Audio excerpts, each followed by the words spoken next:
नमस्कार, जय जोहार। छत्तीसगढ़ न्यूज में आपका बहुत बहुत स्वागत है। चलिए देखते हैं आज की 25 फटाफट काम की और महत्वपूर्ण बड़ी खबरों को।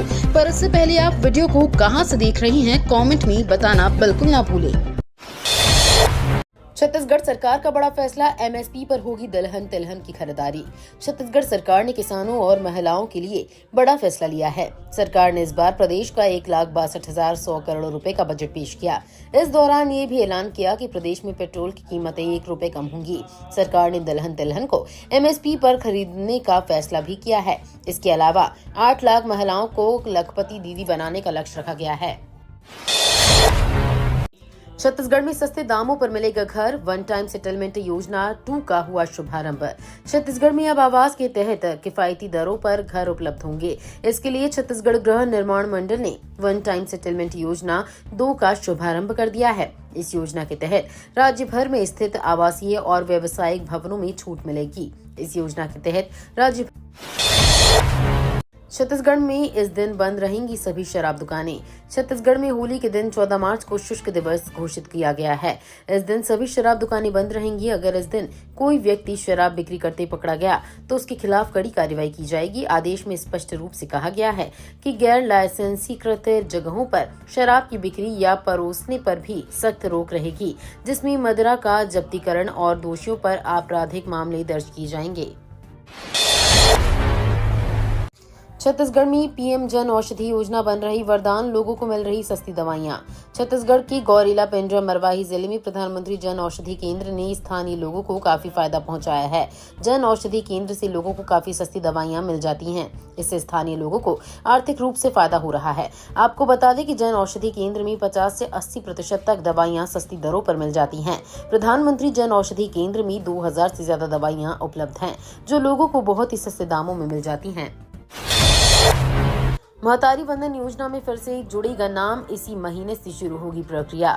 छत्तीसगढ़ विधानसभा के बजट सत्र में महतारी वंदन योजना का मुद्दा गूंजा। सदन की कार्यवाही के दौरान विपक्ष के सदस्यों ने महतारी वंदन योजना को लेकर मंत्री लक्ष्मी राजवाड़े को घेरने की कोशिश की, लेकिन मंत्री राजवाड़े ने विपक्ष के तीखे सवालों का बड़ी आसानी से जवाब दिया। वहीं सदन की कार्यवाही के बाद लक्ष्मी राजवाड़े ने मीडिया से बात करते हुए एक खुशखबरी दी है। उन्होंने बताया कि एक बार फिर महतारी वंदन योजना के लिए आवेदन की प्रक्रिया शुरू की जाएगी।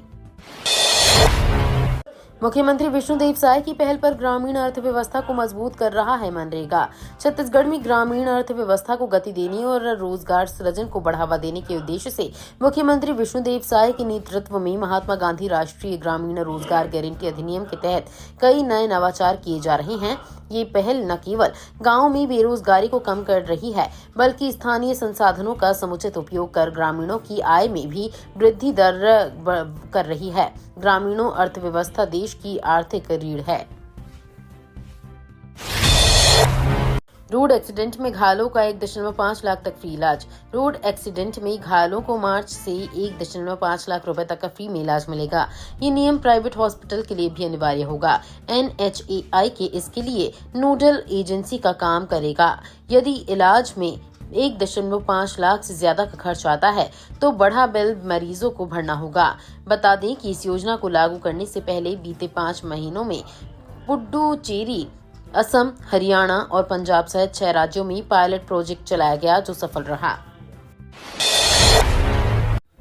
केंद्र सरकार ने बसों और ट्रकों में हाइड्रोजन के इस्तेमाल के लिए 5 पायलट परियोजनाओं को दी मंजूरी। नेशनल ग्रीन हाइड्रोजन मिशन को बढ़ावा देते हुए केंद्र सरकार ने बसों और ट्रकों में हाइड्रोजन के इस्तेमाल के लिए 5 पायलट परियोजनाएं शुरू की हैं। नवीन एवं नवीनीकरणीय ऊर्जा मंत्रालय ने इस मिशन के तहत ट्रांसपोर्ट सेक्टर में हाइड्रोजन परियोजनाओं को लागू करने के लिए दिशा निर्देश जारी किए थे। विस्तृत जाँच के बाद मंत्रालय ने कुल 37 वाहनों और 9 हाइड्रोजन ईंधन भरने वाले स्टेशनों वाली 5 पायलट परियोजनाओं को मंजूरी दी है। केंद्र सरकार की योजना, राज्यों को हमेशा 6 महीने का टीबी दवाइयों का स्टॉक उपलब्ध कराया जाएगा। सरकार एक योजना पर काम कर रही है जिसके तहत राज्यों और केंद्र शासित प्रदेशों के पास हमेशा 6 महीने तक की ट्यूबरक्लोसिस दवाइयों और डायग्नोस्टिक किट्स का भंडारण सुनिश्चित किया जाएगा। ये कदम इस वर्ष के अंत तक इस संक्रमण श्वसन रोग को समाप्त करने के भारत सरकार के लक्ष्य को पूरा करने के लिए उठाया जा रहा है। वर्तमान में केंद्र सरकार ये सुनिश्चित कर रही है कि सभी राज्यों के पास कम से कम 3 महीने का टीबी दवाइयों का भंडारण हो, ताकि मरीजों का इलाज किया जा सके। छत्तीसगढ़ विधानसभा सत्र 2025 धान खरीदी अनियमितताओं पर सदन में हंगामा। छत्तीसगढ़ विधानसभा सत्र के 6वें दिन की कार्यवाही में राशन कार्ड परिवर्तन और धान खरीदी में अनियमितता के मुद्दे को लेकर सदन में जमकर हंगामा हुआ है। भाजपा विधायक सुशांत शुक्ला ने बेलतरा विधानसभा क्षेत्र में एपीएल से बीपीएल में बदले गए राशन कार्डों का मुद्दा उठाया। वहीं कांग्रेस विधायक इंद्र साव ने धान खरीदी में अमानक बारदानों के इस्तेमाल पर सवाल खड़े किए। खाद्य मंत्री दयाल दास बघेल ने दोनों मामलों में निष्पक्ष जांच करने की मांग की है। छत्तीसगढ़ में मोबाइल टावर लगाने का विरोध, महिलाओं का हल्ला बोल। दुर्ग जिले के शास्त्री नगर की सैकड़ों महिलाएं टावर लगाने के विरोध में दुर्ग कलेक्ट्रेट पहुंची। उन्होंने प्रशासन से मांग की कि उनके क्षेत्र में मोबाइल टावर न लगाए जाएं। महिलाओं का कहना है कि इससे उनके स्वास्थ्य और पर्यावरण पर नकारात्मक प्रभाव पड़ सकता है। प्रदर्शनकारी महिलाओं ने अपनी आवाज बुलंद करते हुए कहा कि वे टावर के खिलाफ हैं और इसे किसी भी हाल में लगने नहीं देंगी। छत्तीसगढ़ में जहरीली शराब बेचने वालों पर कार्रवाई। छत्तीसगढ़ के बिलासपुर में जहरीली शराब से हुई 9 लोगों की मौत के बाद अब जिला और पुलिस प्रशासन ने सख्त कार्रवाई की है। प्रशासन ने कोनी थाना क्षेत्र के गुटकू गांव में कच्ची शराब बनाने वाले के घर पर बुलडोजर चलाकर उसे ध्वस्त कर दिया। साथ ही 6 अन्य कोचियों के खिलाफ भी कार्रवाई की जा रही है। आपको बता दें कि 20 दिन पहले कोनी थाना क्षेत्र के ग्राम लोफंदी में जहरीली शराब पीने से 9 लोगों की मौत हो गई। करोड़ों रुपए के हाइब्रिड ब्रिज वितरण घोटाला, विधानसभा में उठा मामला। करोड़ों रुपए के हाइब्रिड ब्रिज वितरण घोटाला मामले में भानु प्रतापपुर विधायक सावित्री मंडावी के संज्ञान लेते ही सहकारिता विभाग में हड़कंप मच गया है। कांग्रेस शासनकाल में केशकाल पूर्व विधायक संतराम नेताम द्वारा शून्यकाल प्रश्न क्रमांक 139 के माध्यम से विधानसभा बजट सत्र वर्ष 2021-22 में करोड़ों रुपए के घोटाले मामले की जांच के लिए आवाज उठाया था, परंतु कांग्रेस की सरकार बदलते ही मामले को दबा दिया गया। धान का उठाव धीमा, कई केंद्रों में 200 से 300 क्विंटल का शॉर्टेज। छत्तीसगढ़ के महासमुंद के उपार्जन केंद्रों से 15 दिनों के भीतर 100% धान का उठाव करने का लक्ष्य है। अभी हर रोज 2 लाख क्विंटल धान का उठाव किया जा रहा है। इधर उठाव में विलंब होने से शॉर्टेज से समितियों की मुश्किलें बढ़ गई हैं। 182 उपार्जन केंद्रों से 80% धान का उठाव हो गया है। 90,40,000 क्विंटल धान का परिवहन किया जा चुका है। 3 मार्च तक खरीदी केंद्रों में 20 लाख क्विंटल धान जाम है। मनेन्द्रगढ़ में पेयजल व्यवस्था को मजबूत करने के निर्देश। मनेन्द्रगढ़ जिले में आगामी गर्मी को देखते हुए जिला स्तरीय समय सीमा बैठक आयोजित की गई। कलेक्टर चंदन त्रिपाठी की अध्यक्षता में हुई बैठक में पेयजल व्यवस्था को सुदृढ़ करने के निर्देश दिए गए। वहीं कोरिया जिले के कलेक्टर डी राहुल वेंकट के निर्देश पर मनेन्द्रगढ़ जनकपुर मार्ग पर स्थित जर्जर पुलों की मरम्मत का काम शुरू हो गया है। लोक निर्माण विभाग ने बताया कि निर्धारित समय सीमा में मरम्मत का काम पूरा कर लिया जाएगा। भूपेश बघेल को बड़ी राहत, सीबीआई की विशेष अदालत ने किया बरी। छत्तीसगढ़ के चर्चित 6 सीडी कांड मामले में पूर्व मुख्यमंत्री भूपेश बघेल को बड़ी राहत मिली है। सीबीआई की विशेष अदालत ने आज भूपेश बघेल के खिलाफ लगाई गई सभी धाराएं हटाते हुए उन्हें बरी कर दिया। कोर्ट ने कहा, बघेल के खिलाफ मुकदमा चलाने का कोई आधार ही नहीं है। वहीं पूर्व सीएम भूपेश बघेल ने एक्स पर पोस्ट कर लिखा है, सत्यमेव जयते। छत्तीसगढ़ में से एक सीडी कांड का मामला अक्टूबर 2017 में आया था। इसमें दावा किया गया कि इस सेक्स सीडी कांड में तत्कालीन मंत्री राजेश मूणत हैं। अब नहीं बचेंगे अतिक्रमणकारी और अवैध खनन करने वाले, कलेक्टर ने दिए एफआईआर के निर्देश। कलेक्टर डॉक्टर गौरव सिंह ने आज कलेक्ट्रेट परिसर स्थित रेड क्रॉस सभा कक्ष में समय सीमा की बैठक ली। उन्होंने कहा कि जिले में अतिक्रमण अवैध खनन के खिलाफ अभियान चलाएं। सभी नगर निगम, नगर पालिका और नगर पंचायत अपने क्षेत्र में चिन्हित करें और त्वरित कार्रवाई करें। शासकीय जमीन पर और सड़कों पर अवैध कब्जा करने वालों को हटाएं। सड़कों के किनारे खड़े कंडम वाहनों को हटाएं। दुकान के बाहर सामान रखकर यातायात को बाधित करने वाले पर कार्रवाई करें। साइबर क्राइम के खिलाफ पुलिस की सख्त कार्रवाई। ऑनलाइन साइबर फ्रॉड के लिए फर्जी सिम कार्ड देने वाले 5 पीओएस एजेंटों को पुलिस ने गिरफ्तार किया है। ये आरोपी दिल्ली, अलवर समेत अन्य स्थानों पर साइबर ठगों को फर्जी सिम कार्ड उपलब्ध कराते थे। पुलिस ने एक रेड कार्रवाई पर आरोपियों को पकड़ा है।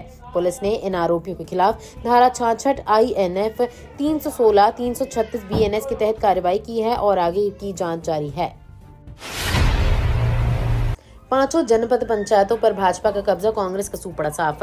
गरियाबंद जिले में भारतीय जनता पार्टी ने जनपद पंचायत चुनाव में ऐतिहासिक जीत दर्ज की है। पहली बार जिले की 5 जनपद पंचायतों पर भाजपा का कब्जा हुआ है, जिससे कांग्रेस पूरी तरह हाशिए पर चली गई है। इसमें फिंगेश्वर में इंद्राणी नेहरू साहू, गरियाबंद में सोनल लाल ध्रुव, छूरा में मीरा ठाकुर, मैनपुर में मोइना नेताम और देवभोग में पद्मल्या निधि अध्यक्ष बने हैं। खास बात तो ये है कि फिंगेश्वर, मैनपुर और देवभोग में भाजपा समर्थितों ने निर्विरोध जीत दर्ज की है।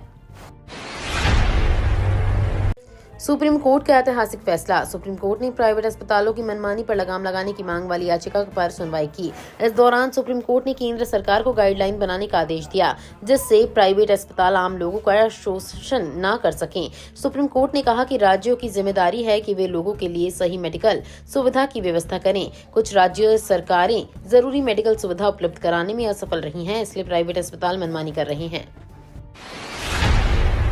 जनरल ट्रेन टिकट के नियमों में होने जा रहा है बड़ा बदलाव। रेलवे प्रशासन जनरल टिकट सिस्टम को और ज्यादा स्ट्रीमलाइन करने के लिए नए नियम लाने की योजना बना रहा है। मौजूदा समय में जनरल टिकट वाले यात्री आसानी से ट्रेन बदल सकते हैं। हालांकि आने वाले समय में होने वाले बदलावों के तहत जनरल टिकट में ट्रेनों के भी नाम दर्ज किए जा सकते हैं। इसका मतलब है कि ट्रेन का नाम टिकट पर दर्ज हो जाने पर यात्री ट्रेन नहीं बदल पाएंगे। पहाड़ों में नहीं होगी नेटवर्क की प्रॉब्लम। अब पहाड़ों पर बिजली हो या ना हो, लेकिन आपके मोबाइल में फुल नेटवर्क मिलेगा। जल्द ही इन इलाकों में मोबाइल टावर 24 घंटे चलाए रखने की टेक्नोलॉजी मिलने वाली है। सरकार ने हाइड्रोजन से चलने वाला PEM फ्यूल सेल डेवलप किया है। ये बेहद कम लागत में मोबाइल टावर को बिजली उपलब्ध कराएगा। इससे प्रदूषण भी नहीं होगा। ये fuel cell plug and play तरीके से काम करते हैं। गर्मी से घट सकती है गेहूं की उपज, बढ़ेंगे दाम। गेहूं इस साल भी महंगा हो सकता है। मौसम विभाग के मुताबिक मार्च से मई तक गर्मियों में सामान्य से ज्यादा तापमान रहने की आशंका है, जिसके चलते गेहूं की उपज कम हो सकती है। पिछले 4 साल से गेहूं के दाम बढ़ते रहने का एक बड़ा कारण खराब मौसम भी है। गेहूं उत्पादन संवर्धन सोसाइटी के चेयरमैन अजय गोयल ने कहा कि उच्च तापमान से अनाज सिकुड़ जाएगा और हर दाने का वजन कम होगा, जिसके चलते फसल की कुल उपज कम हो जाएगी। भारत में 1 करोड़ नौकरियों का मौका। 2050 तक $2 ट्रिलियन का होगा बाजार। भारत में सर्कुलर इकोनॉमी न सिर्फ पर्यावरण संरक्षण बल्कि बड़े पैमाने पर रोजगार सृजन का जरिया भी बन रही है। केंद्रीय पर्यावरण मंत्री भूपेंद्र यादव ने मंगलवार को कहा कि 2050 तक भारत की सर्कुलर इकोनॉमी $2 ट्रिलियन से अधिक की हो सकती है। करीब 1 करोड़ नई नौकरियां पैदा होने की संभावना है। रिसाइकलिंग, अपशिफ्ट प्रबंधन और पुनः उपयोग आधारित उद्योगों के बढ़ने से ये क्षेत्र रोजगार के नए अवसरों का बड़ा केंद्र बन सकता है।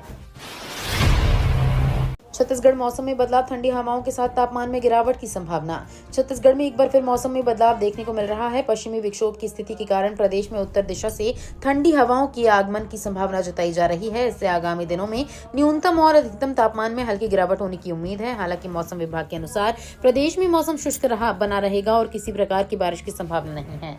ये तो थी आज की बड़ी खबरें। अगर आपको न्यूज पसंद आई हो तो वीडियो को लाइक और शेयर करना बिल्कुल ना भूलें। धन्यवाद।